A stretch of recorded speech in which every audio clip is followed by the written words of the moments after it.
Good day, everyone. Welcome back. Today, I'm going to walk through a real troubleshooting example, showing the step-by-step process I used to investigate an SSH connection failure. The issue I encountered was with a task running on an application server. This task contains 7 steps,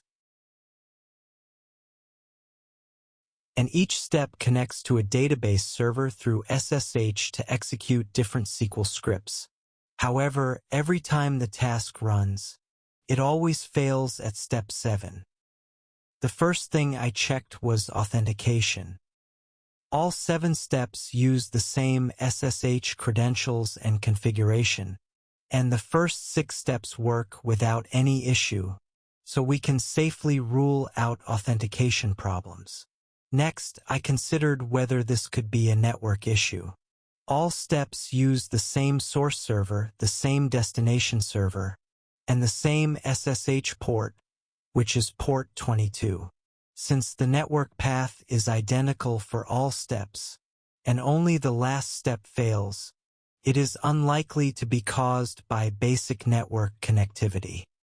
Because the failure only happens at step 7, I decided to run only the 7th step independently. There are 2 possible outcomes. The first possibility is that the step still fails, which would suggest the SQL script itself has a problem. The second possibility is that the step runs successfully. In my case, when I ran step 7 separately, completed successfully. This tells us the problem only happens when the full task runs, which suggests some kind of limit is being reached during execution.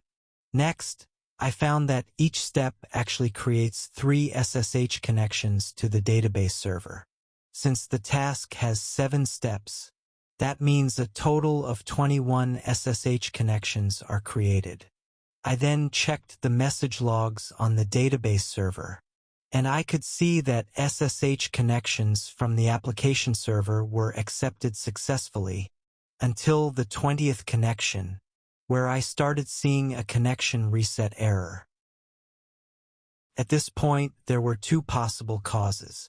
The first possibility was an SSH connection limit on the database server.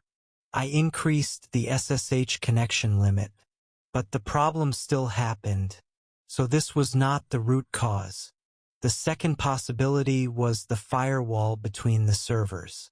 After checking the firewall logs, I found that when the 20th SSH connection was created, the Palo Alto firewall detected it as a threat with ID 40015, according to the firewall knowledge base. If an application attempts 20 SSH connections within 60 seconds, it may be detected as a brute force SSH attack, and the firewall will reset the connection.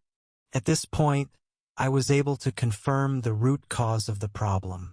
The firewall was blocking the SSH connections because the task created too many connections in a short period of time. I hope this troubleshooting example can help you when you encounter similar SSH or network issues in the future. If you found this video helpful, please leave a comment, like, and subscribe to the channel. Thanks for watching, and I'll see you in the next video.